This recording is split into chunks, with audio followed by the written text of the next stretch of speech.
Hi all, welcome to football arena. ഇന്നലെ ലാലിഗയിൽ നടന്ന മത്സരത്തിൽ തകർപ്പൻ വിജയം സ്വന്തമാക്കാൻ കരുത്തരായ FC ബാഴ്സലോണയ്ക്ക് കഴിഞ്ഞിട്ടുണ്ട്. എതിരില്ലാത്ത 3 ഗോളുകൾക്കാണ് ഗെറ്റാഫയെ അവർ പരാജയപ്പെടുത്തിയിട്ടുള്ളത്.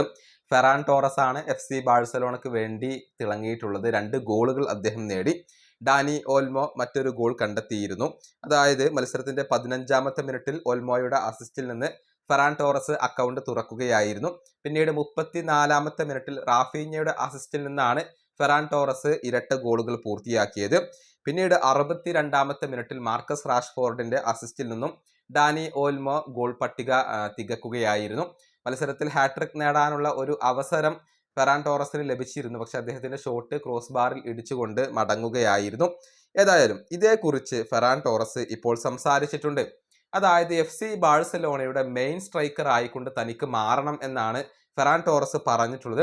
അതിന് തനിക്ക് സാധിക്കും, ഒരുപാട് ഗോളുകൾ നേടാൻ തനിക്ക് കഴിയും, ഒരുപാട് ഗോളുകൾ തന്നിൽ നിന്നും പിറക്കും എന്നൊക്കെയാണ് ടോറസ് പറഞ്ഞിട്ടുള്ളത്. അദ്ദേഹത്തിന്റെ വാക്കുകൾ ഇങ്ങനെയാണ്: എനിക്ക് ബാഴ്സലോണയുടെ മെയിൻ സ്ട്രൈക്കർ ആവണം, സ്റ്റാർട്ടർ ആവണം. ഓരോ മത്സരം കൂടുന്തോറും ഞാൻ വളരുകയും കൂടുതൽ പക്വത കൈവരിക്കുകയും ചെയ്യുന്നു.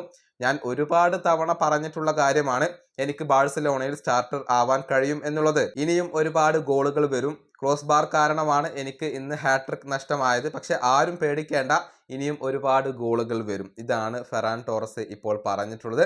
ഏതായാലും FC ബാഴ്സലോണ മികച്ച പ്രകടനമാണ് നടത്തിക്കൊണ്ടിരിക്കുന്നത്. ലാലിഗയിൽ 2ാം സ്ഥാനത്താണ് അവരിപ്പോൾ ഉള്ളത്. 5 മത്സരങ്ങളിൽ 4ലും വിജയിക്കാൻ അവർക്ക് കഴിഞ്ഞിട്ടുണ്ട്. ഇനിയിപ്പോൾ അടുത്ത മത്സരത്തിൽ റിയൽ ഒവീഡോയാണ് അവരുടെ എതിരാളികളായിക്കൊണ്ട് വരുന്നത്.